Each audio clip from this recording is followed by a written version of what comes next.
Congratulations, we made it to the last slide, the last cultural trait that you will share with us. So this one is customs and traditions. So customs and traditions are things that you and your family do regularly, and usually they're for like a specific event or an occasion.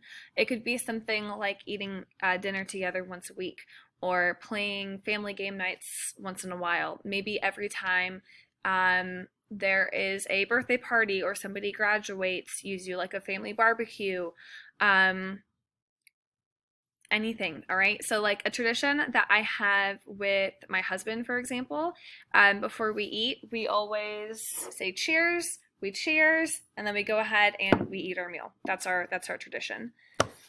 Mr. Bro, do you have any traditions? I do. Mr. Bro's gonna come share one of her traditions.